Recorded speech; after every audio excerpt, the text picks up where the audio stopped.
What's up, everybody? Welcome to GoJo and Golic. Mike Golic Jr., Mike Golic Sr., Jesse Cofield holding it down for us in the Boston DraftKings studios. We are brought to you by Wrangler, made for the ride of life. Save 15% on your first Wrangler.com order with promo code GOJO15. Got a great show for you today. As always, download, subscribe, rate, review, leave us a 5-star rating. Check us out live here Monday through Friday, 8 to 10 a.m. Eastern on DraftKingsNetwork.com, DraftKings YouTube channel, Samsung TV Plus, Roku. All these wonderful faces, all these wonderful places. We have got great guests today. Andrew Whitworth, former NFL offensive tackle, who's a part of the Thursday Night Football on Prime crew. Going to stop by and help get us ready for that. We've got Kevin Byard from the Philadelphia Eagles on making a transition, what it's like to be traded at the trade deadline and have to go out there and try and put it on the line for your new team in record pace. But before we get to any of that, it is Wednesday. That means the good times roll. Our friend Charlotte Wilder, co-host of Oddball with Amin El Hassan, joins us now. Charlotte, what's going on, bud? Oh, just living the dream, Mike. I like that I have my own graphic there. Has that been there for a while? Well, we paid good money for that, I think it's just the Charlotte. last couple of weeks, yeah. Yeah, we paid good money for that. Okay, great. I love it. I like nice things. I'm so thrilled to be with you all today, as always, on a Wilder Wednesday. Well, you deserve nice things. That's why we rolled out the red carpet for you here. We want to make sure that you feel welcome. Because, Charlotte, today's a very important day. And it's not just because we're going to ask you uncomfortable questions about the future of Bill Belichick after some cryptic words in the Boston Globe, about the stakes of the Germany game coming up for the New England Patriots. It's not because we want to talk with you about the NBA's in-season tournament courts and all the hilarity that ensued with that.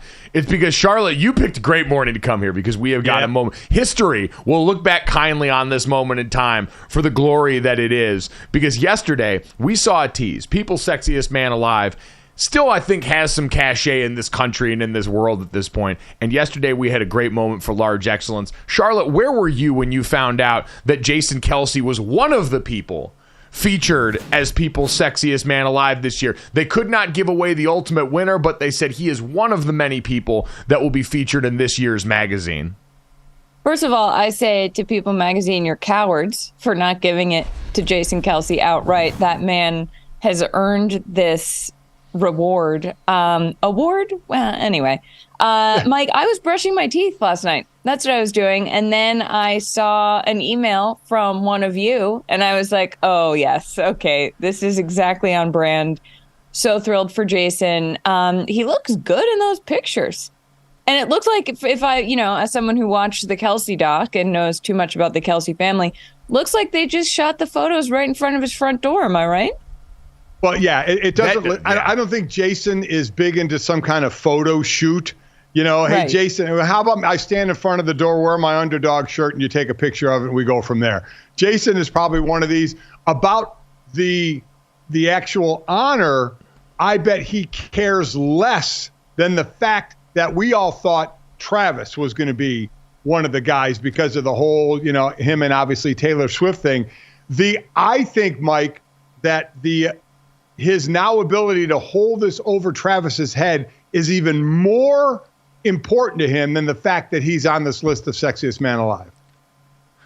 I think that's definitely fair because I think most people, I'm not saying me, I'm not saying the way people should, but society, because we're backwards in what we value, would probably consider Travis Kelce more traditionally sexy than someone like Jason Kelce for this list. But lest we not forget, Jason Kelce has also gotten buck naked for ESPN The Magazine. He was in the 2019 ESPN The Magazine body issue along with the rest of the Eagles offensive line. So we've been inching forward towards this day right now. And I'm with you, Charlotte. They just need to give him the dub here. Go ahead and cement your place in history. Yeah, I agree. I feel like there's a world in which they could have gone to Travis and Travis could have been like, absolutely not. There's a little too much attention. You guys got to do Jason. I also think that it is really wonderful. And I'm not joking here. Like we talk about large excellence. I love, I think that there's something honestly refreshing. We talk all the time about, beauty standards for women, and you're supposed to be thin, you're supposed to be this, you're supposed to be that. And I think that to see Jason Kelce, who people might see as more of like the class clown type in the high school archetypes that we are still stuck with into adulthood.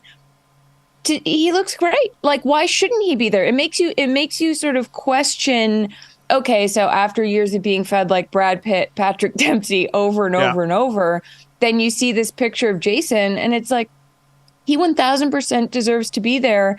And I think that's really important. I really do. I mean, they're really covering all their bases because they also have, I don't know how to say this guy's name. Timothée? Is it Timothée or Timothée? Oh, Timothy Chalamet. Well, it's Wait, not you don't know Timothy. Timothy Chalamet? It's not Timothy. That's not how you say his name. It is. I think it is how you say No, his name. he's French. It's not. It's a weird pronunciation. My sister, who lives in LA, told me I was wrong. I called him Timothy Chalamet, and she was like, Timothy? She was like, it's Timothée. It's not Timothy. The accent is because it's definitely spelled like Timothée. I've called him Timothy. Well, you are incorrect, sir. It is Timothée Chalamet. I love the the qualifier for your sister's expertise was she lives in Los Angeles. She does. She lives like same. So Mike does too. So does he not qualify as an expert? Listen, I'm going to take my sister's pronunciation of this actor's name over GoJo's. I'm just I think that's fair. But I'm saying they're really covering all their bases. We got all body types represented in this edition of Sexiest Man Alive.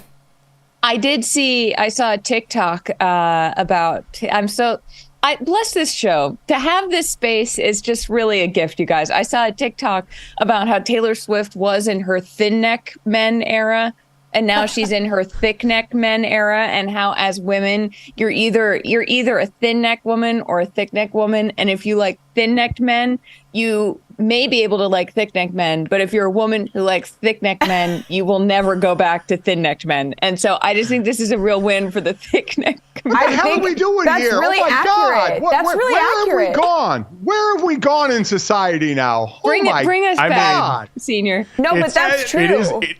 It's true. I was going to say, spot the lie on that. I've always said that's the difference. And that's the way, if you're looking to tell someone who played organized athletics for a long time, the neck thickness is kind of like the rings on a tree when you cut open an old tree and you can see all the years it's been alive. I've always said if you were to take a look at the yoke up here near the top of the shoulders into the neck, you can tell, oh, that person had to go out there and put it on the line for a while. Even my father at 60 years old, when you catch him from behind, you can still see remnants of the yoke back there because he put his time in the iron pile there. So, Dad, this is actually a compliment to you here, and you should thank Charlotte for bringing us to this point. So, Charlotte, are you saying once you go thick neck, you never go back? Is that what you're saying? Yes. And that's what it is? I'm saying something like that. Also, we should get Senior on People's Sexiest Man Alive. Let's go. Let's start the campaign. That's what I need after year years of my female colleagues thirsting publicly for my dad is to cement it with that. Is that the senior division, like the Bachelor now going with the 71-year-old? Yeah, it's the golden Sexiest Man Alive. I will say this. I would like to see over the years some of the other athletes that were on there because I don't have the recall of that. And where Jason Kelce is now, because Jason Kelce's beard is magnificent. And that's part of what makes him. But also in these lists, to me, there are sometimes you just look at somebody and you say, they're just cool. They just ooze coolness. And there are two people that I look at that are like that. And one I was fortunate enough to have on the show a couple of times when I was doing, Mike and Mike, was Snoop Dogg is one. Snoop is just cool. Okay, he's just a cool person. And the other is one on this list is Lenny Kravitz. Lenny Kravitz is just cool, right? I mean, just musician, just the look, just the kind of laid back look. He is just a cool dude. So I never mind seeing him on a list, but we definitely have some older guys on this list as well. I think we're going to need at some point, instead of People Magazine's Sexiest Man Alive, we are going to need Mike Golic Sr.'s Coolest Dudes Alive. Yeah. Coolest codified dudes. into an actual just list. Cool. So you're just cool. right? And we should be able to bet on this, like DraftKings, help us out. Like have a list and the odds for who's senior's coolest man alive. I feel like we could be onto something here. Right now, it's Snoop. Charlotte, to me, it's Snoop is just. You can't give it away. We're supposed to set odds on this. You can't give it away to everybody right now. I just said before Snoop and Lenny Kravitz, so I mean, I gave away my top two. As your mother said, Snoop has gone decades of staying relevant. Yeah, he has. You know, as from the youngster to where he is now, to having his kids involved. I mean, the guy, it's been amazing. And he's still, you just see him and he's just cool. Guys, by the way, thought you were gonna... only 2 athletes have ever won the Sexiest Man Alive. And it was 2015, David Beckham. Okay. I was just going to say that. No surprises there, obviously. Mm-hmm. And then 2016, The Rock, if you count The Rock as like an athlete. Yeah. He won. Oh, he count The Rock. Sure. Oh, yeah. Absolutely. Kind of shocked like Ronaldo's never been on there, but okay. That is true. Makes you wonder. True. Jason Kelce, greater than sign Cristiano Ronaldo, question mark. Who's to say? At GoJo and Golic on Twitter is where you can weigh in on that and let us know if you're a thick neck or a thin neck with no other context provided. That is unbelievable. Speaking of thick necks, in New York, Rob Saleh, thick neck guy, very much so. Yeah. Although you could argue his taste in quarterback, a little more thin neck. Either way, I believe we have sound from Rob Saleh on the Michael Kay show yesterday being asked about the likelihood of making a change at quarterback going forward. Can we play that? You've got Trevor Siemian in your building. Why not give him a try? No, I got you. No, it's again a fair question, and it's like I said, he. I don't know. You got me. I'm gonna plead the fifth on all this one in terms of just. I've kind of explained it, respectfully, obviously. Oh, wow. That made me I hadn't heard that sound yet, and Charlotte, you and I had the same knee-jerk reaction of deep discomfort for either. Dad, to me, it was surprising how unprepared it seemed like Rob Saleh was for a question he should have known was coming. I'm surprised. Head coaches, as we know, go into press conferences with their agenda on what they want to sell to either the fan base or, more importantly, to their players. And he does this interview. He's going on this interview, so it's not like he was caught off guard. And in any interview you do or any presser you have, he is going to be asked about his quarterback. So there's no way he could have been caught off guard that there was going to be a question about his quarterback, but he did not seem ready with an answer that was like, okay, I'm going into this interview and here is how I'm going to basically set everything, so I'm sounding like, okay, this is the way it is. This is how we're approaching things. This is why he's a starter. This is why we haven't benched him, to just tick off reasons like that. So I'm surprised at that. I feel like Saleh is so rattled at this point. I feel like this is a man who has just had every curveball thrown at him, or wonky spiral, if you will. And I feel like he's had all of these answers prepared.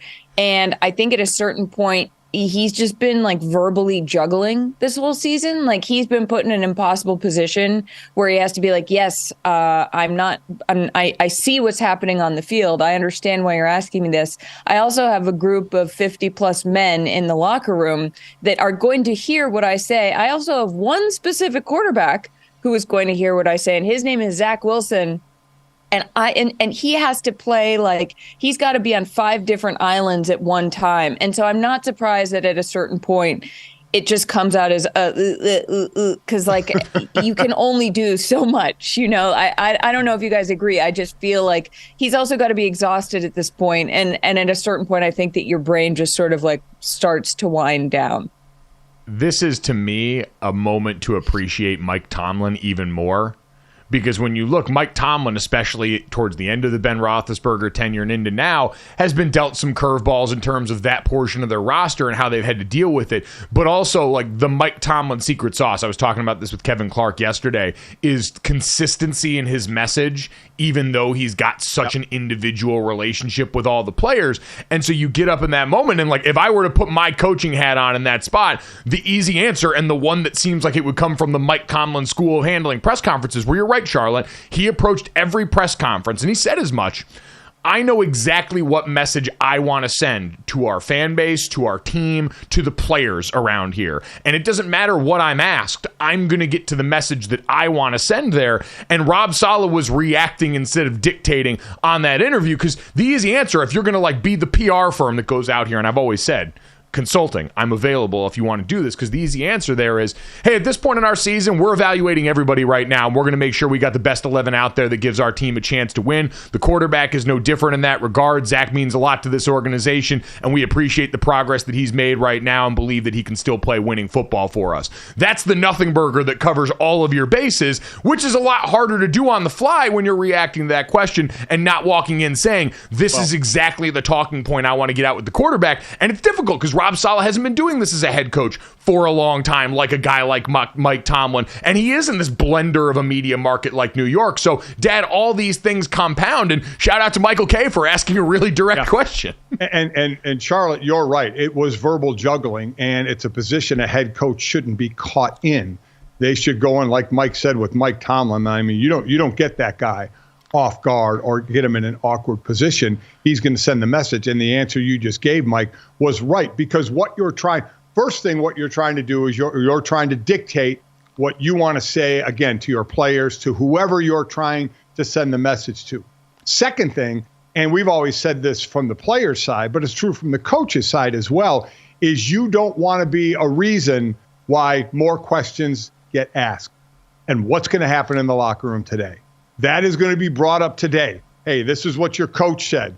Whatever word salad that was, this is what your coach said. How do you respond? So it's going to bring up more questions to the players. And in all honesty, that was probably a very honest answer by Robert Saleh. He was probably just, I don't know. I don't know yet, and there's almost part of me that says, hey, man, I mean, they're human too, and they get caught sometimes as well. And he's going to look back and say this wasn't the greatest answer in the world, and they'll deal with it. It's a minor thing at this point, but these are just the little things you try and avoid. You dictate what you want in interviews, and you try not to have what you say be re-asked 10 different ways the next day in the locker room. I will say, Charlotte, it does seem like an answer that leaves it open to the possibility of Zach Wilson being benched. That's what I heard in there is, this is a distinct possibility as we go forward now. And we talked about this yesterday, Charlotte. I don't know what your views were coming off of a Monday Night Football game that was infinitely forgettable between the Chargers and the Jets, of while it might not all be Zach Wilson's fault, he's the one part of this equation that is really, it seems, gone unchanged. This whole team has failed to produce on that side of the ball, but he's the easiest way to change the most lives by making a move there if you see it fit. Yeah, anytime I looked over at the television, Zach Wilson was on the ground or throwing very badly. And I feel like at a certain point, there's only so much you can do. And I feel like a huge part of this, and I think I've said this on here before, is being put in a position to succeed. If you are a successful organization, you understand that it is your responsibility to put people in roles that they can excel at and not to ask more of them than they can give you. And I think at this point, yes, there have been some miracle moments. I mean, the game against the Chiefs, I don't know, maybe you just need to have every person in America watching a game because Taylor Swift is there for Zach Wilson to really ball out. But I just think it becomes too clear of what's going on. I think there is a distinct possibility he gets benched. I also think all of this is just so messy. When you think about sports media in general, the fact that a coach says something on a radio show and then the players are asked about what the coach said, it's worse than producers on reality television. It's really wild when you think about that as your work environment.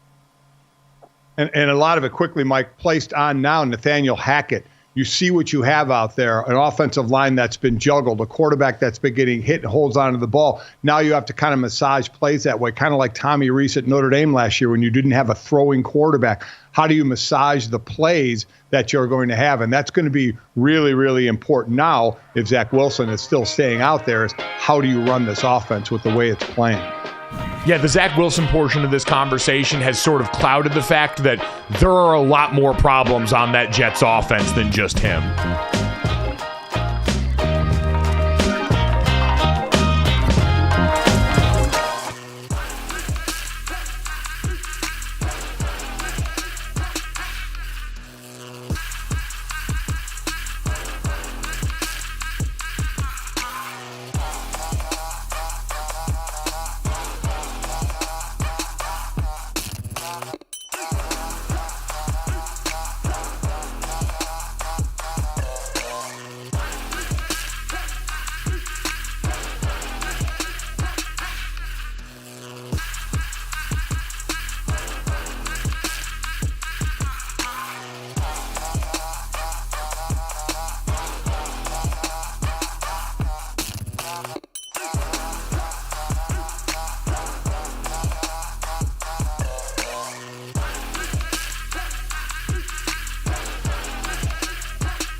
Charlotte, since we're talking about the AFC East here, it feels like every time we have you on, it's our chance to do a checkup from the neck up, the very thick neck of Bill Belichick and the New England Patriots in this division. Ben Volen for the Boston Globe wrote that he believes, based on his conversations, he doesn't think it's 100% that Belichick finishes out the season, and that if they were to roll in limping into the Germany game and lose there and come back with a losing record, he believes there's a chance the Crafts could make a move in the bye week to install Gerard Mayo as the interim head coach for the final 7 games. My question to you, Charlotte, is there a sadder way Bill Belichick could go out than holding a pretzel in Germany post-loss there before coming back to the U.S.? Oh, my God, no. Are they going to, leave him on the tarmac at a German, I imagine I'm picturing, Air Force sad Urban Meyer pizza, but with him at the pretzel stand in Germany. No, I don't think there's a sadder way that this could end for Bill. I will be surprised. I mean, it just feels like the unthinkable. It feels like, this behemoth of a football presence beyond the Patriots. This is so much bigger. I think this is a whole NFL. If Bill Belichick can be removed from his post, really nobody is ever safe, which obviously we know. But I feel like there are different levels of that. I really feel like if Bill is fired by the Kraft family, with whom he has this, long-standing relationship. He re-signed quietly that contract extension. That feels almost unfathomable to me. And I think at the same time, it's probably a smart move. I think it also brings up all these bigger questions about the Patriots in general, about the Patriot way, about what does this team do going forward? How would Gerard Mayo, who I think could do a really phenomenal job, what path would he take? Do you start shaking everything up? Do you completely change the way you do things? If that turns things around, that will also make people be like, hey, maybe it didn't need to be so buttoned up and siloed and quiet and sort of internal. I mean, it's very New England, the way the Patriots have run their organization. It's been don't talk about your feelings. But I would be shocked. Would you guys be surprised? Does this seem there's a couple New England things. Irish Catholics? Yeah. There's a few things here. Or the Wasps. This isn't the New England Patriot way. It's the Bill Belichick way. Let's get that squared away. It's not the Patriot way. It's the Belichick way. So whenever he's gone, that ends because it's his way, not the Patriot way. It just happened to be the team he was with doing that, because we've seen all his assistants who went on to be head coaches try the Belichick way at their places, and it hasn't worked. Not at all. The other thing is, Mike, you know the line that I use, right? No way on God's green earth. There is no way on God's green earth that Bill Belichick will be let go during the season. It is not going to happen. Now, what happens at the end of the season, we'll wait and see. The thing to me is I think he's in the area of 17 wins of breaking Don Shula's record. The interesting thing to me will be, does he go to another team to try and do that? Is that and he'll never admit it, but personally, is that a goal of his?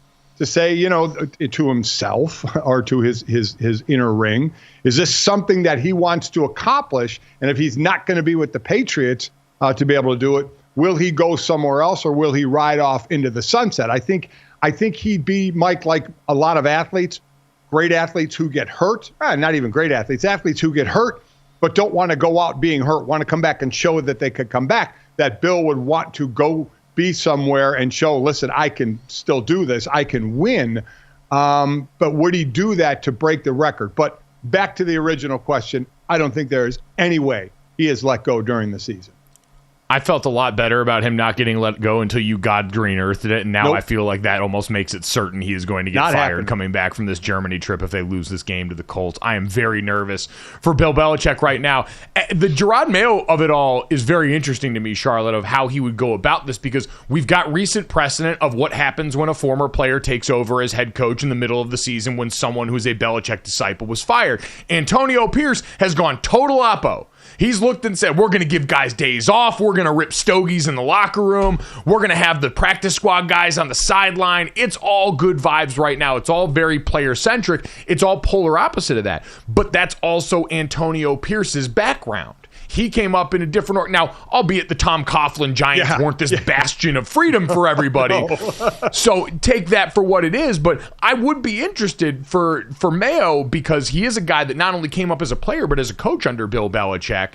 And so, Dad, while it is definitely the Belichick way, it's still also like part of all of us and the way that we see football is the way that you were trained, either in the media, who you came up under learning in, or as a player, who you were coached by, the organization you were in, kind of influences how you see the game and how you see what makes winning. And so I'm sure for Mayo, it's a lot of that same stuff, Charlotte, that Belichick has beaten into that organization for so many years that are a part of his football foundation. So I don't know how different it would be in the immediacy. It would more be long-term. What are you going to do? Because that old way clearly does not work anymore once you remove one of the important tentpoles from the organization. Yeah, well, I think, and I've said this a lot, if anyone coming out of college has asked me for career advice, first of all, I've been like, I don't know. Second of all, I've been like, I think that the most important thing is figuring out what you don't want or what doesn't work for you. And so I would be interested. It seems like for Antonio Pierce, he's like, okay, we saw very clearly what is not working here. And to some extent, I think that was also Josh McDaniels' ego that was getting in the way. And if you can present yourself as a coach who puts others first in a way that there is still room for fun until the whole team, unless that completely falls apart, I think that is generally having a good time, I do believe, is generally going to get more out of people. So I would be fascinated if instead of Gerard Mayo being like, well, this is how I come up, this is what I knew as a player, as a coach, he's like, you know what? I actually see the holes in this. I see where it is not keeping itself together. And I think personally that there was a very specific special sauce there with Brady and Belichick, that Brady's intensity and Belichick's intensity probably played off of each other in a way that was extremely effective in ways behind the scenes we can't know. Maybe Belichick provided Brady that continued chip on his shoulder of being like, I keep taking pay cuts. I keep feeling disrespected. I keep doing this. I feel like that was the thing that made it work, because then players could be like, we're on Tom's side, but like, Bill's an amazing lead. Like, it was a very specific moment. And I don't think that works with a guy like Mac Jones. And so, yeah, I agree with you. I think that it's how you learn, but often what you learn tells you what you don't want. But it's also like both. Go ahead, Dad. Great points is the difference of Antonio Pierce not coming up under that system, seeing it for a couple of years, being under Josh McDaniels, and realizing some of the differences, where Gerard Mayo's whole career was with the Patriots, won a Super Bowl there, got hardware from there, saw the benefits of it, saw it come to fruition with the Super Bowl, being a Super Bowl champion. So that is going to be interesting, Mike, from what you said. You're right. This is all he's known. And Charlotte, from your point, it's also, in today's world, though, okay, it may not keep working. So what can I pick from there? And what can I cherry pick that says, okay, while this part worked, I believe in it, there's other parts that I'm going to have to change to where we are in the game today?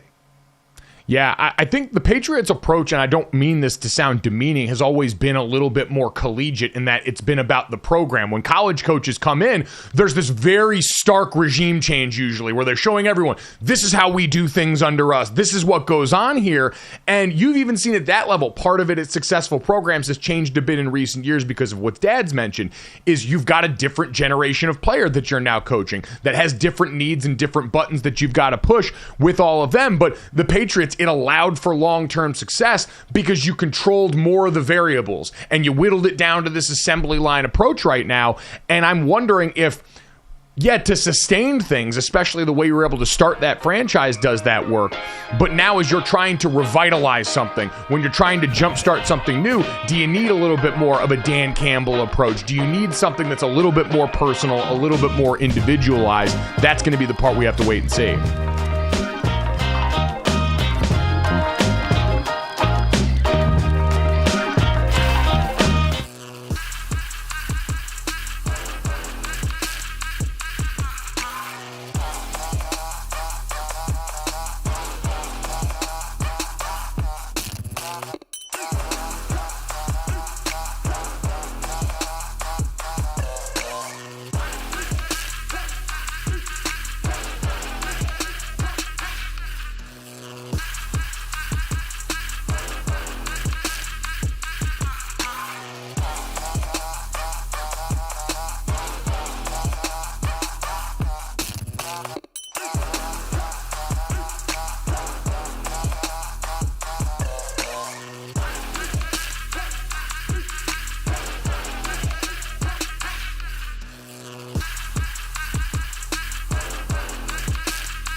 Welcome back to GoJo and Golic. Okay, guys, on Sunday, CJ Stroud set a single-game rookie passing record with 470 yards in that comeback win over the Bucs.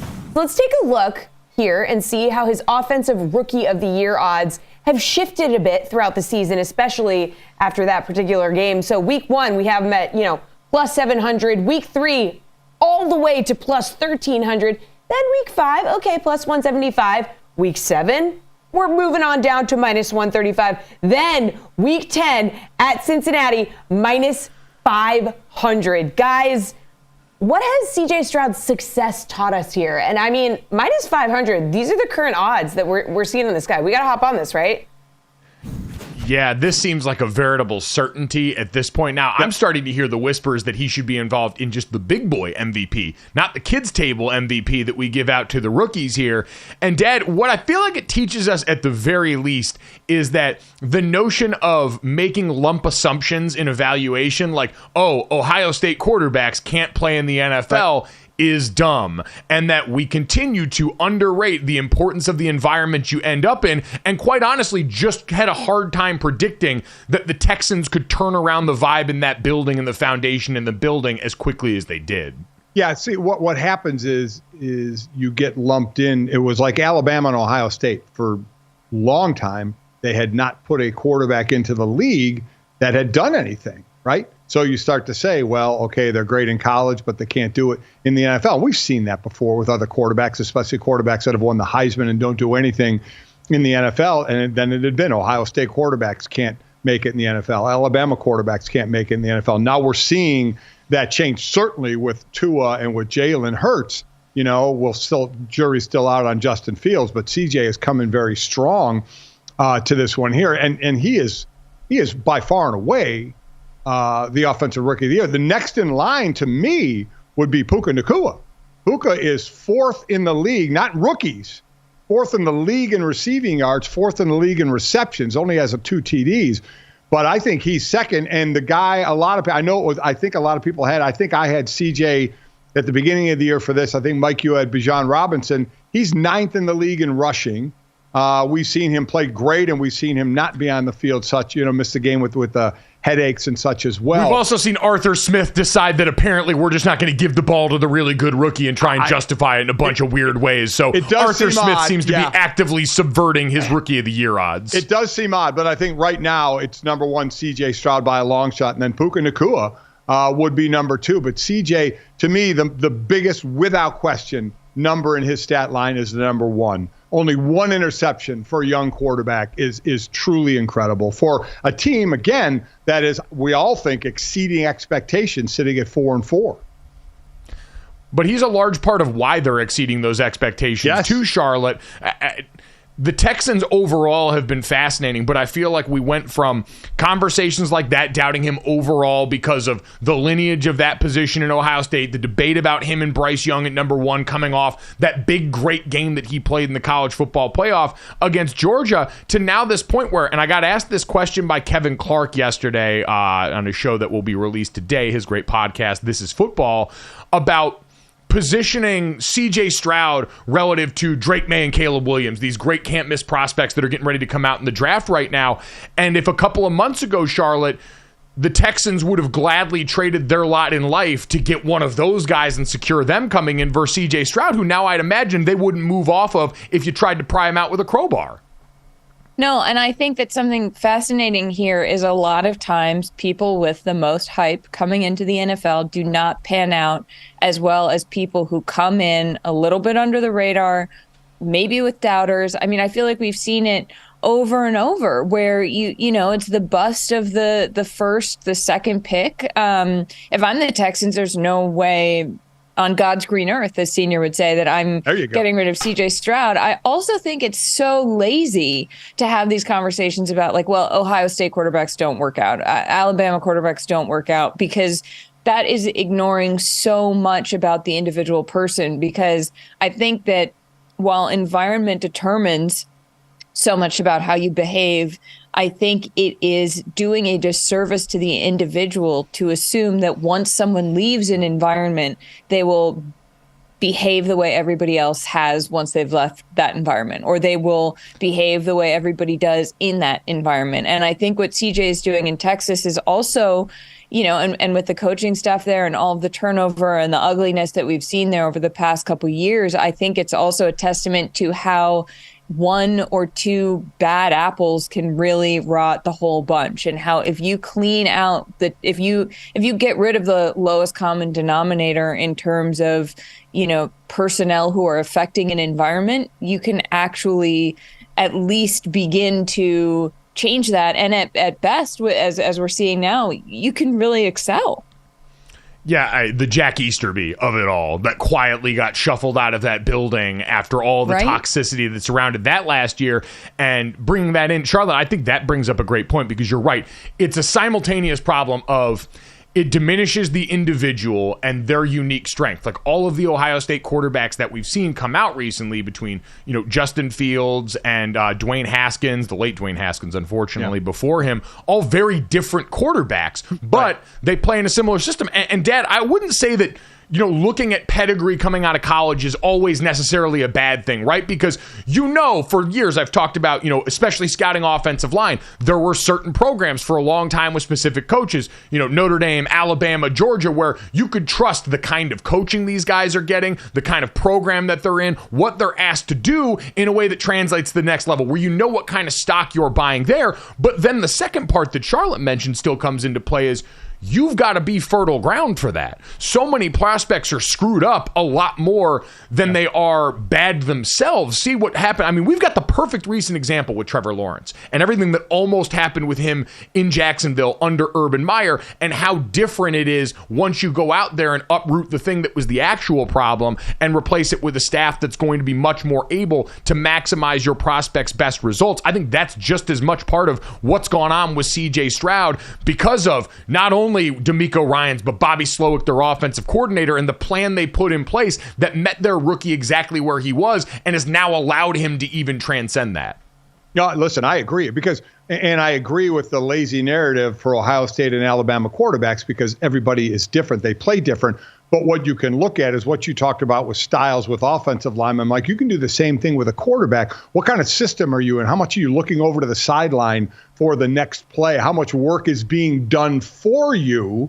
Where in the next level, you have to do the work, and you're not ready to do it as much because of the system that you ran. So that comes into it as well. And then we're in an era, Charlotte, where you change quarterbacks like you're changing clothes. Go back to Josh Rosen when he was the first round pick of the Cardinals for 1 year, and boom, he's gone.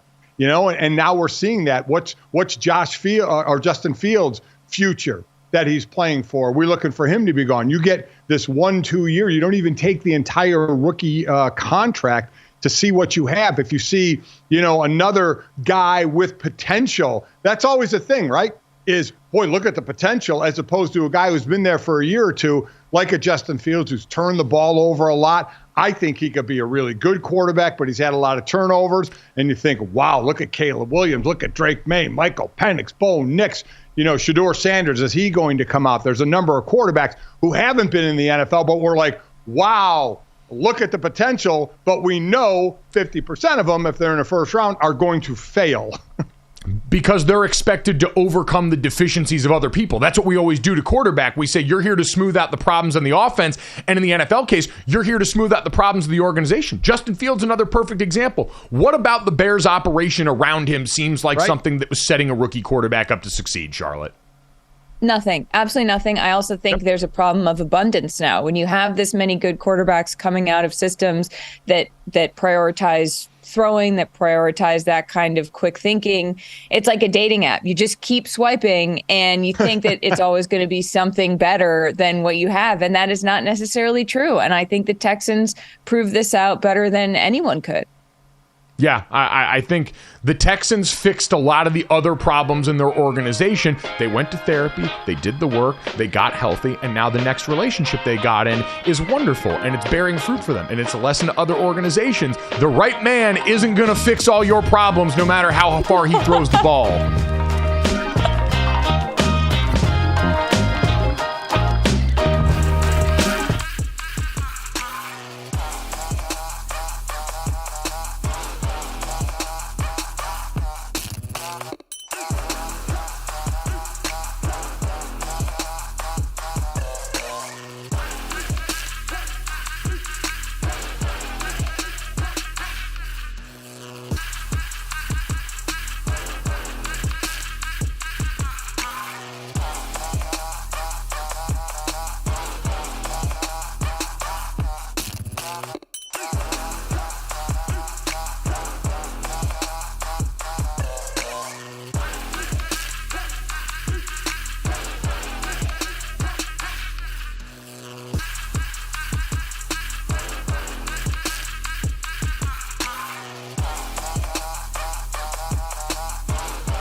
Welcome back to GoJo and Golic. It is time for a reality check, everybody. Audiences are all in on the Golden Bachelor. Okay, so for the third consecutive week, the show grew its audience with the November 2 Hometown Dates episode. So the episode averaged about 5.58 million viewers, marking a 5% increase over the week prior to become the biggest audience of the season. Guys, it's also the most watched episode for The Bachelor since the finale of Matt James's season back in 2021.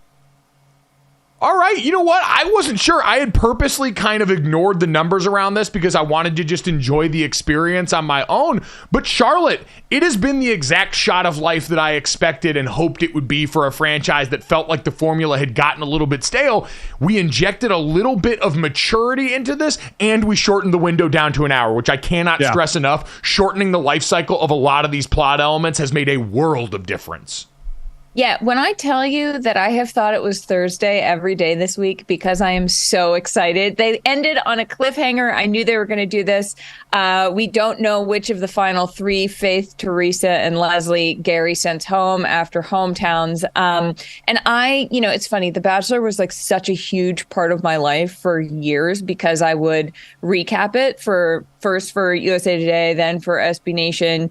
And it became, I let it go when the show stopped being relevant in that same way, or when the drama between the women became what the story was about, which I wasn't interested in. And now once we have a group of people who believe in this quote process, I think I'm dragged back in, and I'm remembering like how much I know about it. Like my family was asking me like, wait. So hometown. I'm like, well, yes, usually there are 4 women who go on a hometown date, which is why the women themselves were surprised when it was 3, because my favorite part about this, guys, is that all of the women, all of the golden women on this show are such huge Bachelor fans that they know exactly, and they break the fourth wall. Like when Ellen, she finds out that Faith was in a hot tub with Gary, and she goes, oh my God, a hot tub on The Bachelor. That's a huge deal. And I was like, yes, this is the energy I need. I don't need anybody acting like they're too cool. Take off your cool jacket. We're strapped in. And I guess a lot of other people around the country feel like it is once again working too. So I'm in that group. Now, I used to be dragged to the TV by my wife to watch The Bachelor. Okay. The Bachelor with the young people. This, an hour is beautiful because I don't know how even in the Golden Bachelor here that they stay up as late as they do. I bet they're all really, really tired because I know when I go to bed and I'm 60 that they're going to bed early as well. That being said, I've actually really enjoyed this because, man, between Jesse and Charlotte, I'm sorry, but women at 25, oh my God, the cattiness and drama that I just that's when I want to just walk away from the TV when I'm watching it with the young people, to the less drama and just, matureness of these older women is just so, and maybe we're at a point where other people are just sick of all that stuff too. Listen to some 25-year-old drama queen talk about how bad her life is going to be if Biff doesn't pick her, and give her a rose. Listen, I'm 33 now, right? I was 25 once, and I would, if I had to go back and be with her, I would drown her with my own hands. Like what? I would shoot her dead. Like, yes. Why? And also 25-year-olds on a show about finding your husband? You're 25. What are you doing? You haven't seen anything yet. Trust me. If you're 25, you haven't even tried yet. They're like, and I'm just looking for true love. And I'm like, no, you're not. You're not. You're looking to be an influencer. I love the idea of Jessie going back in time and Highlandering herself in time travel mode. I will say, if men at 25 are also more of a nightmare, I would argue. So whether it's The Bachelor or The Bachelorette, I also think that the hope of love is the thing that they dangle in front of people, which is where it gets a little cruel in general. And I don't want to see these old women have their hearts broken. But so it goes. But here's the other thing I want to ask you all this. And because my wife, Chris, brings this up. So these are people entrenched in their lives, right? I mean, entrenched with kids, with grandkids. Are we expecting? Yeah, I mean, what's her name? Nobody's Faith buried her horse. Indiana. She can't possibly leave that horse. Nobody's moving to Indiana with Gary. Well, that's the thing. Are we expecting this magical hookup to have people uproot their lives at 70 years old and say, I'm going to start brand new when they've all talked about their kids and their grandkids and their lives. So what's the realistic expectation here once he chooses somebody? Also, no offense, because I know that you guys spend a good part of the year in South Bend, but you guys have a connection to Notre Dame. You have a connection to Notre Dame. It's like a college town. It's a special place. Gary lives somewhere on a lake in Indiana. I'm just saying, it's not like you're being invited to move to like Westchester here. They're asking you to move to Indiana. I'm just saying, it's not exactly a draw. That could be on the cons list when you're writing this out. I'm just saying. That's why I feel like Faith is the pick here. I felt like he got along best with her family. She lives out in the country. There's all that appeal to it, despite the horse element of it all. So I do think that is a noteworthy part of this, Dad, because it was also interesting. The hometowns featured their kids, and the kids are like, I can't make my mom do anything, but they are a huge part of our lives. They are around for our family a lot. You do have all of this wiring here that the show's been about. But I do think, to your point about the drama, there's been a lot of dignity to the show that I've appreciated. Because there's still been some infighting. The Kathy Teresa beef of 2023 was phenomenal, and I enjoyed it. But they also cut it off before it got really ugly. They didn't let anything really drag on this show. And so I think everyone gets out with their dignity intact. This reminds me a lot of watching, and I don't mean this to sound infantilizing, but it's a lot like Chopped Jr., where it's just a more pure version of the product without a lot of the drama because you've got a different age demographic involved. And I don't know this. Maybe it's been said. There's going to be a Golden Bachelorette, right? I mean, they have to do that with the ratings of this. Do we think there better be, and it better be Susan is all I have to say. I like Susan. I do. So do we think it'll be like it normally runs in this, that it'll be one of the women now or somebody new? But there's going to be this, right? There has to be the Golden Bachelorette. I mean, from your lips to the producer's ears, Senior, I can't think of anything I'd like more, because you're right, Mike. There is an element of buy-in or an element of not fully, this is a generation that didn't grow up with the internet in the way that younger people did, where they see it as this career avenue. I do think, though, everyone's like, these women don't want to be influencers. Yeah, they do. Have you looked at their social media? Have you checked out Susan recently with her reels? Have you seen the way these people are posting? Like, I think this can have maybe 3 more seasons before we get a whole crop of you're not here for the right reasons, even if you are 65. And I think we're missing the big thing here. I think we're missing the big thing. Who doesn't want to be Jesse Palmer, the host in this? Where really, you're getting paid to walk out and say, ladies, it's the last rose. Gary, whenever you're ready. And he walks off and he collects a paycheck. God love him. What a great job he has. Couldn't have to do a better guy. Jesse has been absolutely crushing in his role, reprising for one of the most storied hosts in reality television history, and he has executed it flawlessly there. I will still continue to put my hand up for the inevitable sports dates that come, and pickleball got its moment in the sun on this show. If you need another broadcaster, me and Charlotte are available to come over and do this right now. So we will wait to see for the exciting conclusion of the Golden Bachelor, the Golden Bachelorette. By the way, I don't know if any of you guys saw a picture of Missy Elliott's mom make its way to the timeline. I don't know if she's single. I don't know if she's still married, but if she is not married, they need to sign her up for that, because respectfully, my God. I saw it because you quote tweeted it, Mike. That's how I saw it. That's all. I'm gonna leave the rest of it right there. I'm gonna back away slowly, and I'm going to thank our dear friend Charlotte Wilder. Encourage everybody to go download, subscribe, rate, review Oddball wherever you get your podcast. It is a phenomenal NBA podcast. Features 4 days a week. Check it out on every YouTube. Day but Monday during the week. It's on Visually YouTube fun. too. And the DK Network. Charlotte Wilder, visually fun. Thank you so much, Charlotte. We appreciate your time, buddy. Thanks, Charlotte. Truly a pleasure. Coming up next, Andrew Whitworth, Kevin Byard, and the College Football Playoff Committee's second round of rankings next.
right, guys. Welcome back to GoJo and Golic. Yeah, sorry. Back. No, I didn't know. I stepped on your toes. This is your ball right now, Jesse. We were so hot and bothered during the break talking about breaking news. You didn't step on my toes. It's just that I can't think about anything because Patrick Dempsey is the sexiest man alive.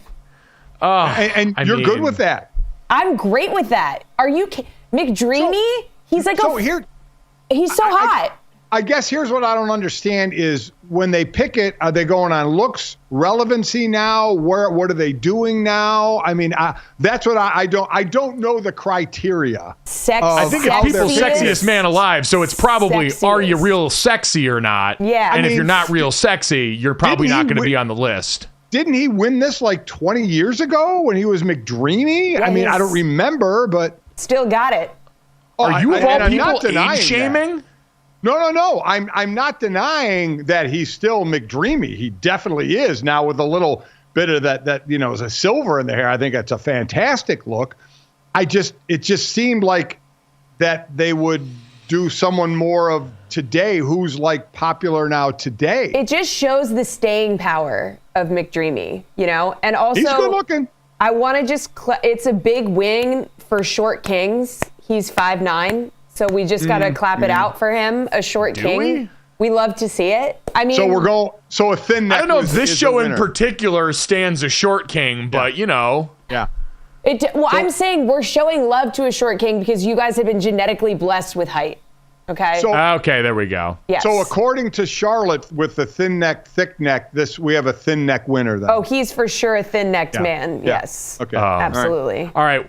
You know what? For more help on digesting this extremely disappointing news, I have to imagine a man who was very excited about the prospect of Jason Kelce being named people's sexiest man. Andrew Whitworth, former NFL offensive tackle and current Thursday night football on Prime analyst, joins us now. Whit, big blow for the O-line community today, man. How are we feeling after Jason's loss here? I'm still proud of him for being honored. Speaking of thick necks that are trying to figure out how to become thin necks, you know what I mean? I feel this is right. Great segue to me. Look, man, I was happy for him. We need more love out there. Seeing Big Kelce even being in the conversation, I thought it was great. I'm going to get a chance to see him this weekend as he's joining us on Amazon Prime this week. We didn't realize that the other athlete sexiest men alive, there's been two. There's been David Beckham, which we understand, and The Rock, which I get as well. So Jason, and put Jason in there now with those three. I love it because Jason obviously has the best beard, there is, that full, thick beard. But for you two O-linemen here, there has to be just such joy that to see a little guy with a little bit of a pot belly and big old, O-lineman, winning this award. There's no doubt. I mean, being cranky centers. I mean, who's a better sexiest man in the world than an old cranky center in the NFL? I mean, we all know their personalities, and I couldn't be more excited for him. But you know what? He's the man. I really have enjoyed getting to see us all get an inside look into his life and everything else with his doc and obviously the Eagles' success. But it's been a lot of fun, man. So you mentioned he's going to be up with you guys on Thursday night this week, which will be exciting to kind of hear his perspective going into this matchup that, listen, we know on paper, not the sexiest matchup in the world between Carolina and the Chicago Bears, but, especially with Jason's perspective, and I'd be curious for yours, as both guys who have been on lines that have had to break in young quarterbacks, what you've made of both of these situations, maybe starting with Bryce Young. He's the number 1 overall pick in the draft this season, and he's playing behind an offensive line that we expected to be a lot better and has struggled a little bit. What are those conversations you have about a rookie trying to go out there and make it work as that unit in front of him still coming together?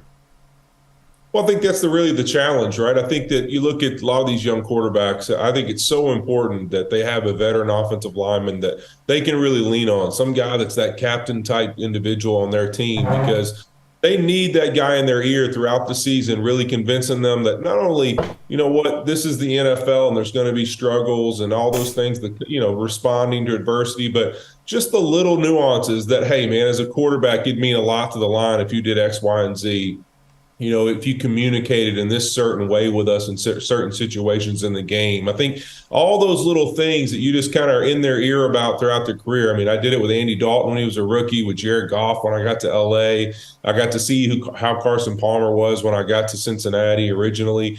So, I think those little nuances really are helpful to those guys. And you look at Bryce Young's situation, it's a young line for the most part. One of his veterans, Austin Corbett, just came back in recent weeks. So I think that it's really one of those things that offensively they're struggling, and he needs somebody there that's like, hey man, listen, here's some little things that we could be better at. Let's get off of the win and loss thing, and let's just find those little nuances that we could do better as an offense. So on the other side of that with Justin Fields, I when there was that talk in the beginning of the season about trade him for one of the top picks this year, I was one of those. No, I think this guy has a lot of potential. How about building around him a little bit? That could have an effect as well. And the issue with him, obviously, he's turned the ball over a lot, and we're still waiting to see, that next step. Where are you in how much is he still playing for his job in Chicago, or the fact that Chicago may have already be thinking about moving on? Well, I think you really look at it with the position Chicago's in. I think it's unique. You look at Carolina's situation, really, with the decision they made with Bryce Young and the trade up in the draft. They're pretty much locked into, hey, this is how we're going to get better over the next few years. There's not a lot of draft capital in the sense of just a first-round pick or ways to change much that's going on there. You're missing a lot of pieces. But in Chicago, I mean, you've got the baseline of DJ Moore. You've got a Mooney who they're trying to get under contract. You've got some good skill set. You're running the football well. You look at it, they have some young offensive linemen to build around. You've now added Montez Sweat. You got all these picks. So to me, I really look at it as, Eberflus and probably Justin Fields himself. It's like, hey, we need to make sure these are the right people. Is this the right coach here? Do we believe in him over the next, last half of this season? And Justin Fields, hey, can you get healthy and show us that you're who we should build around? Because we've got an opportunity in the next 6 months to really make a difference. And you've seen some of these teams be able to do this when they get this much capital and this much money to spend. They could make a significant change in the offseason as far as getting better as a football team and a franchise. They've just got to make sure they're going forward with the right people. And, hey, is this who we believe in and we're committed to? And let's build this thing around Justin Fields. So I think him getting healthy and be able to show this last half of the season, you're the guy, so that we can make sure all those picks and all that capital goes to pieces around you, is really, really pivotal for this Chicago franchise. Whit, I think that's actually a really good transition into another team that's got, I think, a similar situation. Is that how you view what the Arizona Cardinals have going on right now? Kyler Murray, obviously different, a guy they signed to a second contract, but as he's getting ready to make his season debut, do you think he's also playing for his job in the back half of this year? I think you got to believe he is. I mean, with those picks and in that situation, I always think whenever you're a quarterback, I don't care what you're getting paid and what the situation is, that relationship between the head coach, the quarterback, and really the organization is one that really dictates your future going forward. And I think and the reason I say that is that, Jonathan didn't sign him, and he didn't sign up to be his quarterback. So will he make a decision that, hey, at the end of the season, I want to go a different direction, and is it possible for us to do that? And so I think that that's really going to be pivotal. You look at what happened with the Jared Goff trade. It really came down to not that Sean McVay didn't believe in Jared Goff, just that, their relationship, how they were wired. He was like, this just isn't – I made this decision. I regret it. I think that I would rather move a different direction. And so the trade happened. And it really came down to just – I don't really think personality-wise we're going to be able to go forward together.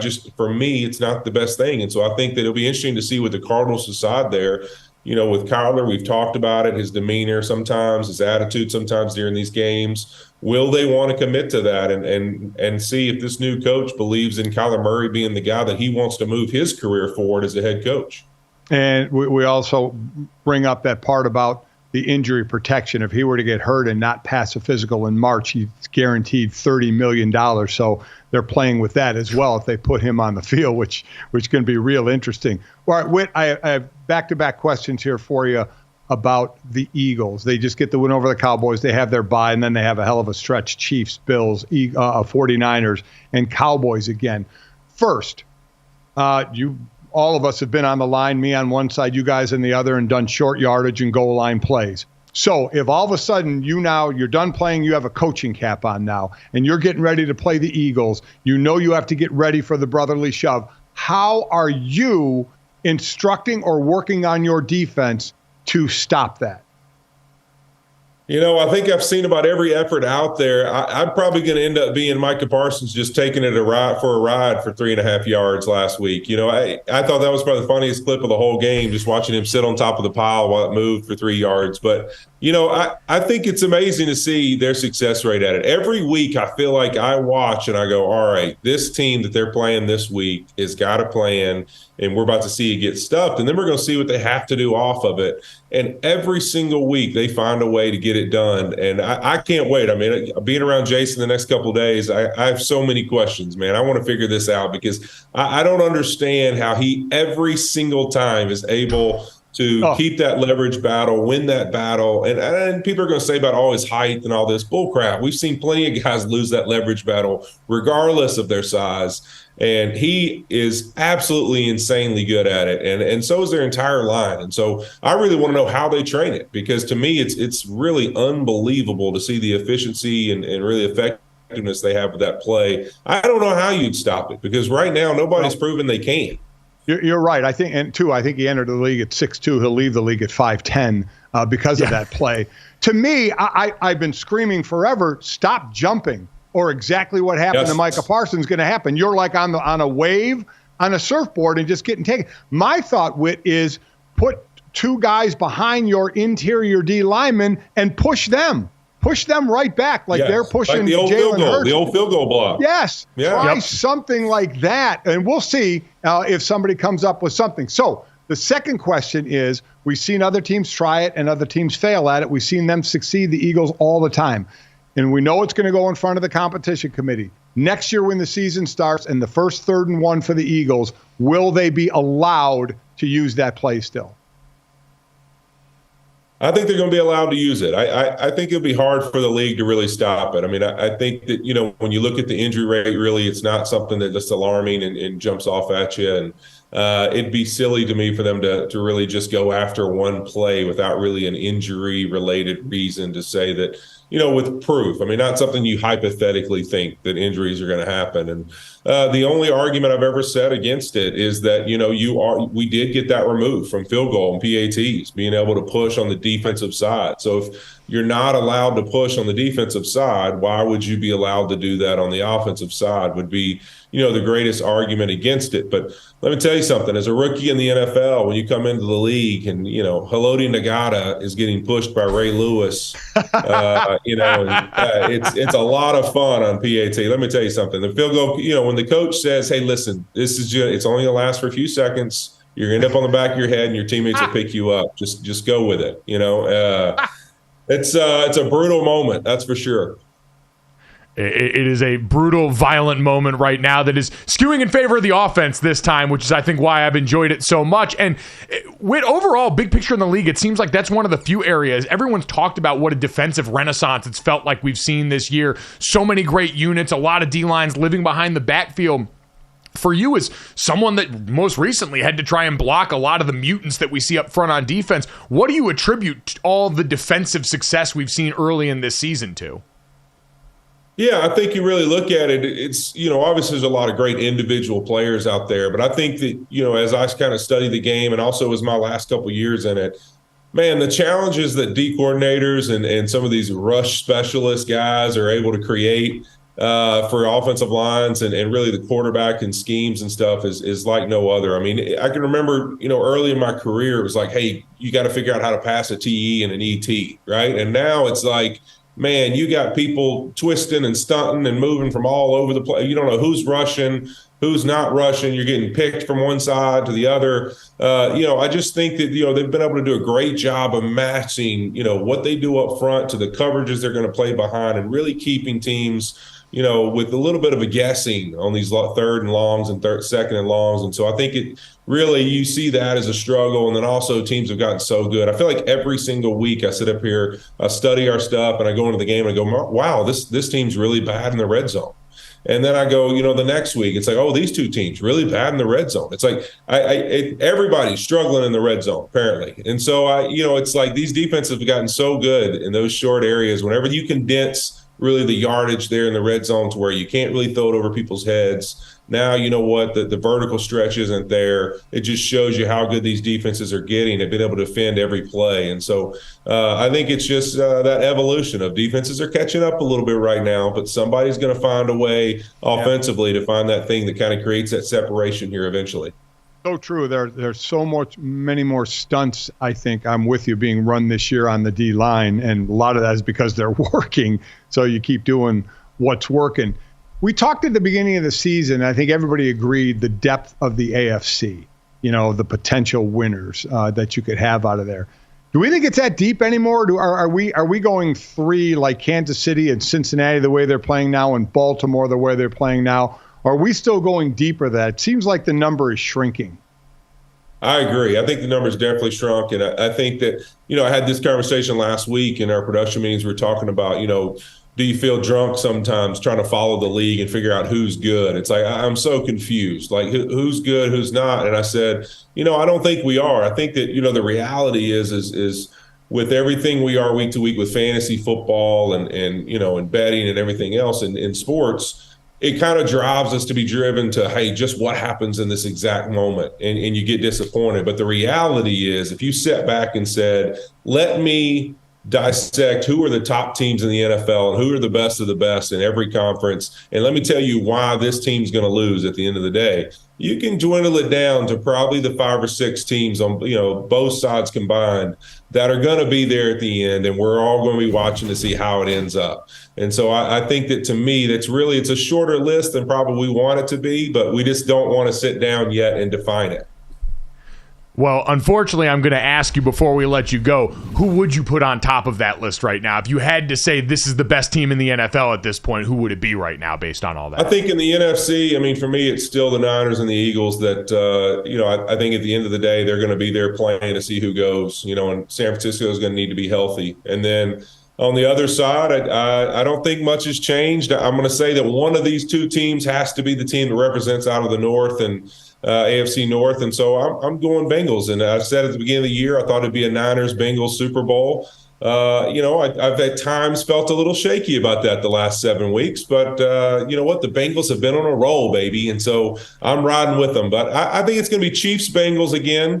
And I think that Joe Burrow and Joe Cool gets to go play the Niners, a little rematch, the third time of, the Bengals have come out on the wrong side of that Super Bowl a few times. But they're going to get back in there, baby, and this time Joe Cool's going to get it done.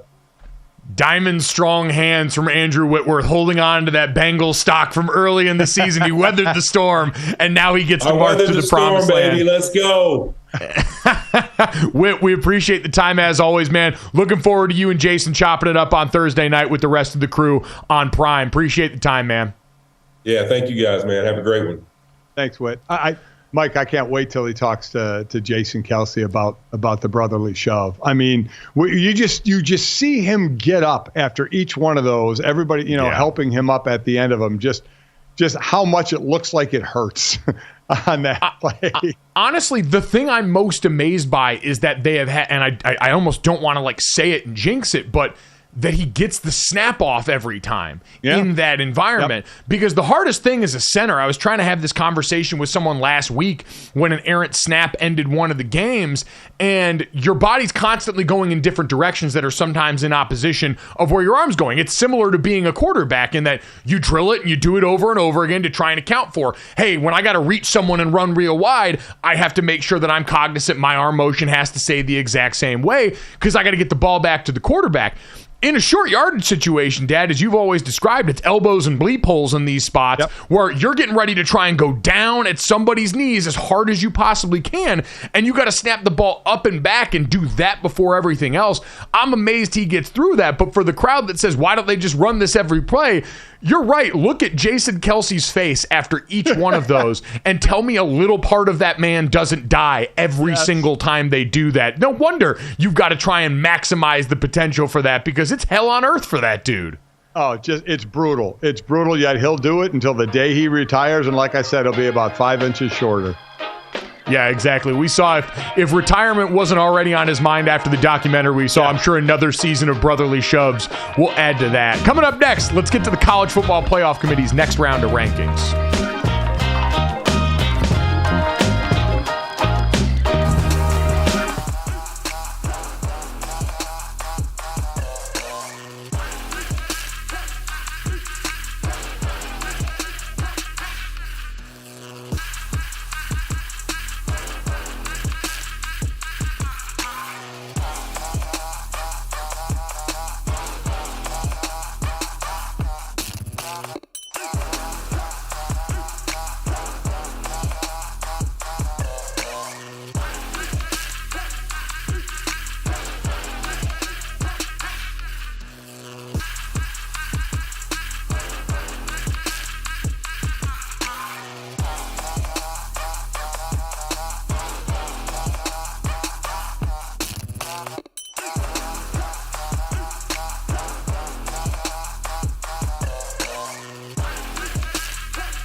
Welcome back to GoJo and Golic. All right, guys, the second CFP rankings were released last night.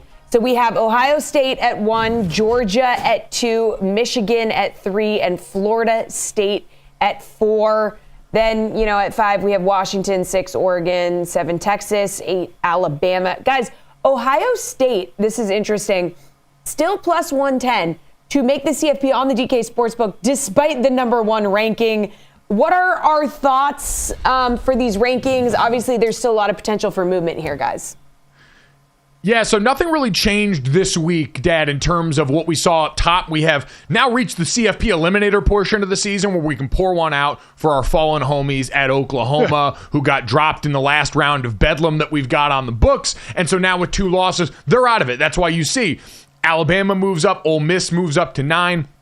Penn State now in at number 10. Hugely important because as we get to more of the eliminator, Dad, this weekend is going to be the most impactful weekend in terms of its effect on the rankings that we've had for the college football playoff so far because you've got Penn State and Michigan finally playing. Michigan gets its first real test of the season in this game here. You've got Utah on the road against Washington in the Pac-12, USC against Oregon, Ole Miss against Georgia. So you've got a bunch of games with high-level implications going forward. Because right now, Dad, I look at the rankings from last night and I struggle to get too fired up about it. It's exactly where we saw everyone before. The same head-to-head still kind of mattering at this point, and so we are where we are. Yeah, I don't get too, lit up about this either, quite honestly. I really don't. Ohio State being where they are. Yeah. Speaking of lit up, why are you constantly changing colors right now? Your mother walked in here and said, why do the other two look healthy on here and you don't? She put the ring up here, which I did not have on. She put it up and she's messing with it. She was just in here messing with it, and I was changing colors. I feel like I'm green now. So yeah, you look green. You look sickly now. Mom came in and said, we looked healthy, and she made you look sicker. And start moving this thing again because I look sickly now. So she's doing it while we're on air. She needs to get back in here and do it again because I have a green tint to me right now that she needs to change. So, yeah, and she's doing all this while you're giving me your CFP breakdown. She's standing in front of me changing the color scheme. Yeah, you looked like the rainbow for a second. It looked like the Wonka tunnel scene. It's not helping your case for golden sexiest man alive. She's running back in here now. She's about to start doing it again. Good. There's blue, now yellow. Go back to the... Nope. What if we just turned the ring light off? What if we just turned the ring light off and stopped doing this on air?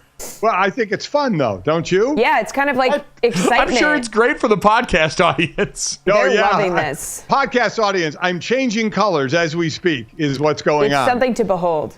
Yeah, maybe just turn it off now, hon. What do you think? No, she's not. She is dead set on leaving it. So why are you doing, Mom? You've been a producer at home for way too long to be changing stuff on air like this. She is doing her thing, and you know what I'm doing? After 36 years of marriage, I'm letting her do it. Say thank you, honey. Say thank you, honey. That's exactly right. I love it. Now to the rankings. I've been one of those, it doesn't matter when people are fighting, should Ohio State be number? It's all going to work out. Whenever you have the teams, Ohio State's going to play Michigan. It's going to work out. And I agree about this week. It's going to show some things. And I think one of the things it's going to show is Penn State's going to be out of the top 10 because I think they're going to get run by Michigan. Georgia starts to play a little more, starts to play their difficult part of their schedule, where Bama, has beaten a number 9, a number 13, a number 19. Georgia now is going to play a number 9, Tennessee or Ole Miss, a number 13, Tennessee. So they're going to start to play these teams. So we'll start to see it a little more. My question, Mike, because this is what we do the hypothetical thing, and I'm just going to tell you where I'm going to give you this. I think Michigan runs a table, so I think they're going to be in. Okay. I think Florida State runs a table, so they're going to be undefeated and they're going to be in. And then let's if Washington loses, okay? If Washington loses, now you have them with a loss, Oregon with a loss, and what if Alabama beats Georgia? Now Georgia has a loss, Bama has one loss, and Texas wins out. Texas beat Alabama. I mean, who's that fourth team getting in? From actually it'd be two more you would need, right? Because Michigan's undefeated and Florida State's undefeated. And then you have a bunch of one-loss teams that scenario works out from Georgia, Alabama, Washington, Oregon, Texas for 2 spots. Yeah, essentially you're talking about if we end up with a bunch of one-loss conference champions, right? Yes. That's what you're looking at here. Yes. If we end up with fewer undefeated conference champions and a bunch of one-loss conference champions, who does that favor? I'll say right off the bat, I don't think we're getting a conference with 2 teams in the playoff this year. I think that's going to be extremely difficult. I think that Oregon would probably be the one for me that jumps to mind. And I know last night, Greg McElroy was up on the college football set making a case for Alabama because of how they've looked recently, because of some of the ranked wins that they now have on their schedule, most recently LSU this past weekend. But I would say for Oregon, who's also going to have a chance for a couple of ranked wins now with USC this weekend, who, listen, once they beat them, would drop out and is no longer ranked. They're no longer ranked. That was the prior weekend. Right. But they're going to beat USC this weekend, more than likely. They'd have Oregon State, who would be a ranked matchup left, and then it would be a revenge game against Washington, more than likely in the Pac-12 championship. And I think to me and to the committee, that's traditionally mattered somewhat. If you've got one blemish on your schedule, if everyone looked at Oregon in that game and said they looked like the better team by and large, myself included, who was there for that game calling it, and now you went out and actually beat it in a conference championship game that's also supposed to matter to the committee, I don't know how you'd be able to keep that team out given the criteria. I think their closest competition would be Alabama because, Dad, while Texas would have the head-to-head win, a lot of it's going to depend on the how do they look at this point in the season. For Texas, that loss against Oklahoma looking worse and worse as Oklahoma goes along right now. But more than anything, that's where the eye test, because we'd be so far removed. Head-to-head matters. Some. It's one part of the equation. It's not the whole part of the equation. And so I wouldn't be totally averse to a conversation about, at that point in the season, who is playing better between Alabama and Texas. And if there's a wide disparity there, having that supersede the head-to-head that we saw early in the season. How about if because I agree with you, because that would be the question, because Texas beat Alabama head-to-head, but we would be pretty removed from that. And how are both teams winning after that? How about Oregon and Washington? If there is a slot for one of them in the Final Four, if Oregon beats Washington, now they've each beat each other head-to-head, but is it what have you done for me lately? Do you think Oregon would get the nod over Washington because they beat them in the Pac-12 championship game? Because they would each have the 100%. Argument of we beat each other, but I think Oregon would get the nod because of the lateness of the win. Yeah, 100%. And just, again, how those teams have looked since then. While Washington was able to get the win over USC that last weekend, was not a ringing endorsement for their defense in that game that looked like they struggled almost as much as USC's. And so I think that would be a major issue here. I think Alabama, once again, has become a team that has a chance to be the fly in the ointment in a very real way for everyone. Because right now, you look at where we're situated in the top 10. Ole Miss is really the only team going down to 11 with Louisville that doesn't, to some extent, control their own destiny. I think Louisville would need some help, even if they ended up being a one-loss ACC champion and beating Florida State. Ole Miss doesn't even have a clear path right now of their own volition to get to their conference championship game. Even if they beat Georgia this weekend, because Alabama's got the head-to-head win, Ole Miss would need help just to get to the SEC title game and try and get through that gauntlet. And I really think this year you're going to struggle to see anybody, barring chaos, who gets into this conversation without a conference championship game. And while I don't think that on its face value, just saying I'm the conference champion means a whole lot. It's a 13th data point. Yes, it's another quality opponent that you're potentially facing. And for anyone that's unfamiliar, that's the only weekend of the College Football Playoff Committee watches games together. And I think we've talked about that a lot relative to Notre Dame in the past when they've been involved in these, because they don't play in a conference championship game. To me, it is less so, oh, you're missing out on this cool title of being conference champion, and more, hey, the committee's all watching these games together, and everyone else gets a chance to make a closing argument that you don't get to make on that weekend if you're Notre Dame without a conference, or if you're these other teams who are quality teams who might have one loss, who are all of a sudden on the outside looking in of your conference's final game. We'll get back to the NFL next.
back to GoJo and Golic. Eagles are on a bye week, but we got a Super Bowl rematch coming next Monday with the Chiefs. One new face the Eagles are hoping will be a difference maker here. Newly acquired safety Kevin Byard, and the guys had a chance to catch up with the newest Eagles. So let's take a look at that.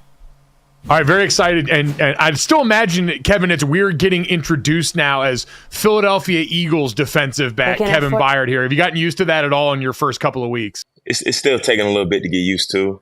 Still getting adjusted, still settling in, but obviously it's great to be a Philadelphia Eagle right now. We're 8-1 and going into my second bye week of the year. I actually think I might be the only NFL player this season that's going to have 2 bye weeks. So it's kind of a good little setup right there.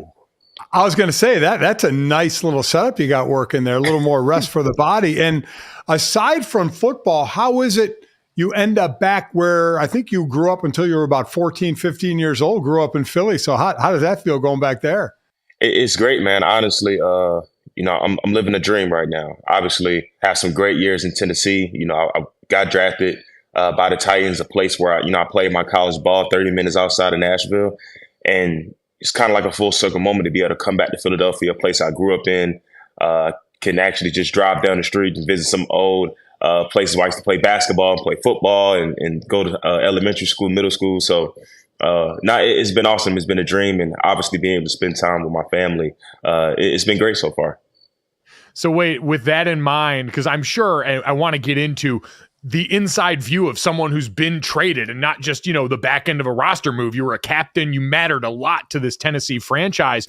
But as you're getting ready to go back home, outside of your immediate family, who was the first person that you heard from? Was it someone you grew up with or anyone around there once they found out you were coming back up to Philly? It was a crazy deal. Obviously, I've never been traded before. I've never had to leave the team that I played, 7+ years on, the team I got drafted by. So I got the call from Vrabel, and we had a long little talk and kind of, I'll keep that a little bit private, but it was a good conversation. So first thing I did was call my wife, obviously. We kind of talked about, told her what was going on, and AJ reached out to me. So me and AJ jumped on the FaceTime, and obviously I talked to Howie and Nick and all the guys. But the crazy thing about it is that my phone had got spammed so hard with phone calls, texts. Then I had a couple conversations with some of the coaches in Tennessee, has a conversation with coaches in Philly.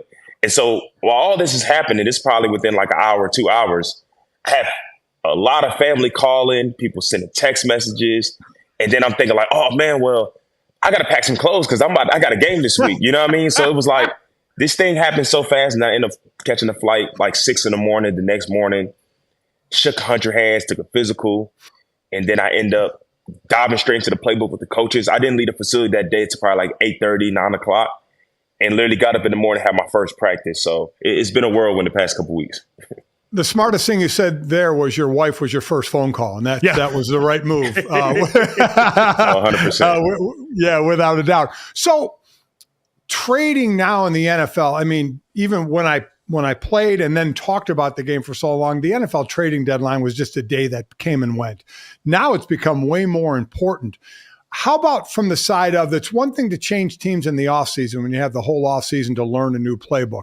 Now go from, as you said, that whirlwind you just talked about, and oh, by the way, you got to get ready to play a game in a defense you haven't played in before. So talk about that process of trying to digest the playbook that quickly. Yeah, it's been a challenge. Don't get me wrong. I'm honestly still settling in. There's a lot of things that I'm kind of just learning on the fly, and then I guess that's the reason for OTAs and training camps and practice, because you want to be able to place yourself in so many different scenarios, situations, that so when you get in the game, you can hit those scenarios. And as of right now, I'm kind of learning on the run, learning in game sometimes. But at the end of the day, man, as being a professional football player, we understand this business, and at the end of the day, nobody really cares. You know what I mean? Like, nobody's going to sit here and feel sorry for a guy that just got here 2 weeks ago, that he don't know the playbook fully. You have to go out there and try to perform to your best of your abilities. So I understand that in the back of my mind. So like I said, I'm trying to do everything to put myself in a position to succeed. And I think I've done a good job so far, but at the same time, it's so much more room for growth. And I'm going to continue to grow within his defense, within his scheme, and, and also as a veteran leader on his team. Is part of you then mad at Josh going out and creating unrealistic expectation of what guys can do on the fly after I know you and Josh were teammates for a hot second there in Tennessee. Yeah. Do you call him up after this weekend and go, dude, you're making this miserable for the rest of us because everybody thinks now you can just learn the cadence on the sideline and go and win a football game? No, man, Josh, man, he's a special cat, man. He's a brilliant guy. We all knows his academic prowess. I mean, this guy, I think he interned with NASA or he's done some things with them. I mean, this guy's extremely smart. So for this guy to learn 2 or 3 playbooks within a year, I'm pretty sure it's light work for a guy like him. And I remember last year, I think he got signed and he was just on practice squad for a week, and then he immediately started in the next week because obviously Ryan had got injured. So he's a special guy. I think he's a really talented guy, and I obviously wish him the best, and hopefully he continue to have success. But yeah, I mean, at the end of the day, that's what it's all about. People want to hear guys' success stories, no matter what situation they're in. So we don't really have time as professional athletes to pout and to complain about, oh man, well, or make excuses about, well, I just got here this week or whatever. At the end of the day, we have to continue to be on the forefront of I would say, just being examples to people that may be going through tough times. Because, I mean, in this economy, in this world, people are having tough times. So we want to be that light to say that, hey, obviously we are human. We are going through real life circumstances. But at the same time, people want to see us push through those circumstances. And, that's what, we'll continue to do as professional athletes. And you've pushed them through them well. A couple games under your belt now in Philly. And in Tennessee's always with Vrabel, a defensive guy, always tough defenses with the Titans. Now you're in Philadelphia. Give us a little thumbnail of what you've seen from this defense, from this D-line to the linebackers back to your secondary, and just how impressive they've been. Yeah, I mean, it's just a talented group of guys. I mean, obviously with the defense, you're talking about some veterans and those hungry guys that's on that front four. Talking about BG, obviously he's a Phillies legend who's been there for a while, and obviously Fletcher Cox as well. But Hassan Reddick, Josh Sweat, you have some really young dogs in the middle. You got Jalen Carter, you got Jordan Davis. I mean, those guys are phenomenal, and they can really get after the quarterback and obviously stop the run as well. Even in the secondary, you talk about Slay and Bradbury, 2 veteran guys who I've always admired their game. And, they're just, truly locked down corners. But we also have some younger guys. We have some young guys, Eli Ricks in the slot. We have Sidney Brown. He's a rookie as well. So it's just been fun to be able to come in and kind of see the culture, see how they do business on a day-to-day basis. And really just try to see where I can fit in as far as obviously a role, as a playmaker, but at the same time as a leader. And for me, and I forgot to mention my guy, Reed Blankenship, MTSU connection right there. It's been a pleasure to be able to come in and talk to him and have conversations and see the ways I can help him to become a better player. And same thing with some of these young guys. So it's been exciting. Have we been perfect? Absolutely not. But I think that the best thing about, this game and this sport is that, you want to always continue to try to improve and grow. And what better way to do that when you're still 8-1? You know what I mean? Like, we know that we haven't played our best football, but that's the beauty of it. We're always going to continue to try to improve and get better. You know what? From that standpoint and the standpoint of being on now your second bye of the season right now, you got good karma on your side right now. I'll say that much. So what's the plan for the bye week here as you get ready to go here as someone who gets to take a breath in this new stop on their journey? Well, I don't want to take too big of a deep breath because I have to continue to try to learn this playbook. Continue to dive in and I'll be reaching out to the coaches as well just during this week, do some conditioning, get some workouts in, and then get ready because, we have a gauntlet of a schedule coming up. I mean, obviously it started, on Sunday with Dallas. That was my first home game at the Link, and it was a playoff atmosphere. We have the Chiefs coming up Monday night. Then we got San Fran. I mean, I think we got the Bills after that. Then I think we had the Cowboys again. So, we have a very intense schedule. So we don't have too much time to kind of dwell on our 8-1 record. Like I said, it's still a lot of meat left on the bone. And we're going to continue to try to keep getting 1-0 every single week. But I tell you what, Eagles fans got to be pumped. You've already got all your teammates' names down after only being home here a short time, and you've already got the we and our down in the diction. I was wondering how long it would take to make that shift from Tennessee to here now. Kevin Byard dialed in, unsurprisingly. Kevin, we appreciate the time, man. It's been fun watching this process for you. Best of luck going forward. Enjoy the bye, and hopefully we'll get to talk to you again soon. Oh, absolutely, man. Thank you guys for having me on the show.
All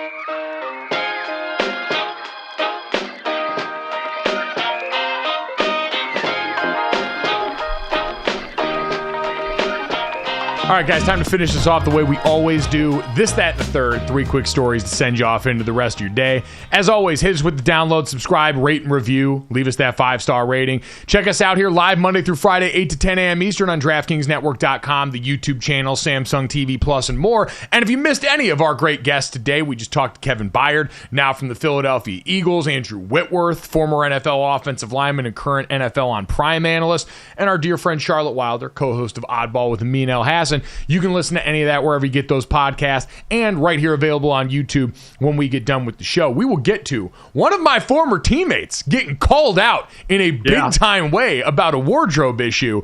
Right after we get to a wardrobe assist for you guys here. We're brought to you by Wrangler, guys. It's jeans, shirts, and jackets made for the ride of life, getting you ready for the cooler days and the longer nights and styles that are going to keep you warm, comfy, and moving and looking great no matter where you are. You can wear Wrangler literally anywhere, at work, out at night, playing a pickup game, which I would like to actually see, or with friends at home watching the game on TV. They're that comfortable, they're that durable, and there's a Wrangler shirt for every occasion, casual tees, snaps and button-ups. You can layer them together for a little bit of both. And don't forget the iconic Wrangler jackets, because when the weather starts to chill, and that does still happen in Southern California, might I add, the perfect spot for the occasion. Wrangler is going to keep you ready for anything. Add some Wrangler to your getup with jeans, shirts, and jackets that look great, fit great, and move great, so you're always ready for whatever life throws at you. Save 15% on your first Wrangler.com order when you use promo code GOJO15. Wrangler, for the ride of life. Guys, let's get to this. Jimmy Clausen was a very well-known name in college football. So Jimmy was my teammate for 2 years at Notre Dame. He was very famous for the recruiting picture of him holding up all his high school state championship rings. He was supposed to be the guy, Dad, kind of like Ron Powlus back in the day at Notre Dame. It was not supposed to be how many, if he won a Heisman, it was supposed to be how many. Jimmy ended up being one of the top picks for the Carolina Panthers when he went out and started his NFL career. And Cam Newton had a very interesting video about Jimmy Clausen. Do we have the video, guys? Yes or no, of Cam Newton talking to Jimmy Clausen? No video. It was very expletive-laden, so I was sure that was probably going to be an issue. But, Dad, Cam Newton had worn the number 2 when he was in college. Jimmy Clausen wore the number 2 in Carolina. And so, like we see in a lot of instances, guys will barter for the jersey number when you got a young guy coming into the league who wants to wear a jersey. And Cam Newton put out a video saying when he came into the league, he asked Jimmy Clausen if he could get that number 2 jersey. There's usually a price you pay. Some guys will send people on vacation. And Jimmy apparently tried to get him for $1 million, according to Cam Newton, who he promptly told to kiss his ass. So Dad, Cam went on to say that from that point on, him and Jimmy are cool now, but he made it his mission to make sure that nobody would ever know who Jimmy Clausen was around that organization. My question to you, Dad, is Jimmy wrong for asking for $1 million? Because I don't think so. You're not wrong for asking for $1 million, but you got to have a settling number, and it sounded like that was it. Take it or leave it. I mean, it's fine. Well, Jimmy said he said it would come down to $750,000 was the update that Cam Newton gave. So he took $250,000 off of it. So I guess it's whatever your final number is. Ask for whatever you want, and get what you can get if, in fact, you want to get something out of it. And obviously, it wasn't going down low enough for Jimmy Clausen to say, I'm going to give up the number for less than $750,000, because this happens a lot. I don't know how much it happens now, but this certainly happened in my former teammate and punter with the Eagles, Jeff Fiegels, when he was with the Giants. He gave up his number, I think, twice, Eli Manning and Plexico Burress. And in one of those deals, he got a brand new outdoor kitchen for his place. I mean, the whole setup for the outdoor kitchen. So that's what he was looking for. So I'd imagine it's like anything else. Get as much as you can, but don't ask for too much, right? Or be ready to come down in your price and settle on something. That's the way I would look at it. I would say, am I willing to give up this jersey? Okay, I'm willing to give up this jersey. Now I need to play the game of negotiating and getting as much as I can for it, whether it's cash, whether it's an outdoor kitchen. I think Feegs also got a vacation for his family as well. So that's what he was looking for, and he got it. Some people just want flat out straight cash. So it all depends on what you're willing to settle for. I need to send out the text message because I haven't actually confirmed with Jimmy or not on his side of the story if this is in fact true. This is Cam Newton's recounting of events, so I'll do a little bit of journalism overnight here and see if we can reach Jimmy Clausen for comment on if he actually asked Cam Newton for $1 million, which it's kind of like the lottery for me. You can't win if you don't play. Cam Newton signed a rookie contract 4 years with $22.025 million and a $14.5 million signing bonus. So he had the money if he wanted it that bad. That's all I'm going to say. I would not have spent $1 million on a jersey either, but I've never been that rich before. Dad, Jesse, let's get to that in more important news. Jesse, we finally saw someone yesterday give a voice to the voiceless in a way that I am really, really endeared to. Yeah, so Andy Cohen just wants to booze, okay? And I think we can all appreciate this. So in the Rockin' New Year's Eve that they do, it's Andy Cohen and Anderson Cooper, right? They've been doing it for years. Yes. In 2021, and they're like known for being boozy on air. In 2021, they made a little comment about Ryan Seacrest over on the ABC broadcast. It was, specifically Andy Cohen was said something basically like nothing horrible. They were just like, it's trash over there. You should be watching our broadcast. And then CNN goes ahead and bans them from drinking after that comment was made. And people have been in an uproar over this, absolutely hated it. So Andy Cohen is now coming out and campaigning for them to be allowed to drink again. He said specifically, give the daddies their juice. Dad, you've done this job a lot longer than me. So I'm curious your opinion on this, because we talked yesterday about our broadcast idols, the people who had influenced us coming up. And I grew up for years when I was home in the middle of the day, early on especially, with my mom watching Kathy Lee and Hoda in the middle of my day on television, slugging a glass of wine at like 11 in the morning and seeming like they were having a great time delivering a really compelling, interesting show, all while a little bit under the influence. I feel like that should be the standard for all the rest of us. We'd all be a little bit more entertaining, a little bit spicier with the takes if we were just a little bit above that legal BAC. I'll say this. I had zero problem with any show to say, go ahead and have a drink while you're doing the show.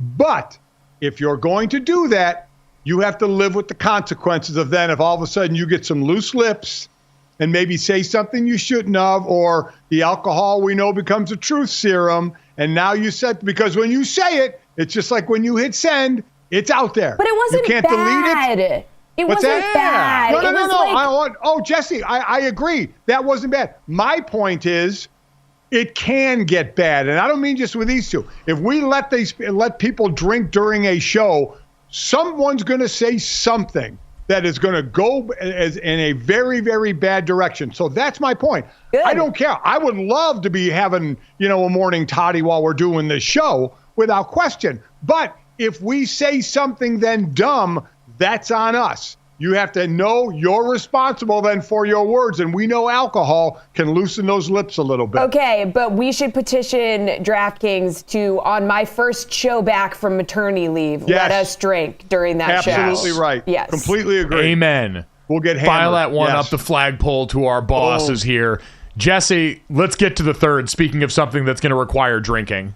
Yeah, so Elon Musk's company Neuralink is now looking for humans who will volunteer to let a robot cut into their brain and insert a probe. I don't even know where to begin with this story. So basically, they're trying to insert chips into our brains. The ideal candidate for this particular thing, they said, is going to be a quadriplegic. And the reason that a robot is the one that's cutting into your brain is a human surgeon cannot do this with that much precision. And I was talking to my husband about this morning, and he said to me, didn't they kill like a bunch of animals and stuff? So I looked into it. I would not want to volunteer for this. No. And I would my also, answer is no. I want no to the robot, and also that's one thing where I will separate. I don't want doctors to be able to drink before surgery. We can drink before a show, but not before surgery. I think we can all agree on that, correct? Agree.